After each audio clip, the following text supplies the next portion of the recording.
మన ముత్తూరు గ్రామ సర్పంచ్ గారి చంద్రారెడ్డి గారికి, మన ఎండిఓ గారు ఎండిఓ మేడం గారికి, అదేవిధంగా అరిన్న గారికి, ప్రిన్సిపాల్ మేడం గారికి, టీచర్స్ మేడం గారికి అందరికీ పేరు పేరున ధన్యవాదాలు తెలుపుకుంటూ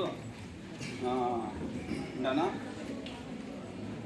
మీరు మా పిల్లలు ఏమంటే స్కూల్లో చేసేసినాంలే, బాగుండదులే, సౌకర్యంగా ఉండదులే, మనకేం భయం లేదని చెప్పి నిర్లక్ష్యంగా ఉండద్దండి తల్లిదండ్రులు. దయచేసి మీరు పేరెంట్స్ ఖచ్చితంగా మీరు ఆదివారానికి హాజరవుతారు కాబట్టి ఇంటికి వచ్చినప్పుడు కానీ ఎప్పుడన్నా వాళ్ళకు కొంచెం జాగ్రత్తగా చెప్పి బాగా చదువుకోండి, మంచి పేరు తెచ్చుకోండి, బాగుండాలా అని చెప్పి కొంచెం ఎంకరేజ్ చేయండి. పిల్లలకు కూడా ఇక్కడ బాగుండాలి, బాగా చూసుకుంటున్నారులే, మనకి ఏం ఇబ్బంది లేదు అని చెప్పి తిరస్కారం చేసుకోవద్దండి దయచేసి. ఏమే అది అదేవిధంగా ఒక అతను వచ్చి అడిగినాడు, 6:30కి భోజనం పెడుతున్నారు, 7:30కి పెట్టండి దయచేసి పెట్టించండి, చదువుకోండి, అది కొంచెం లేట్ అవుతుంది అని చెప్పి అంటున్నారు.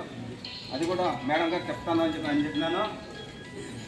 ఇవి మీరే చెప్పింది అదే మేడం గారికి తెలియజేస్తానని చెప్పినాను. దయచేసి సరే, నాకు ఈ అవకాశం ఇచ్చింది ప్రజలందరికీ ధన్యవాదాలు.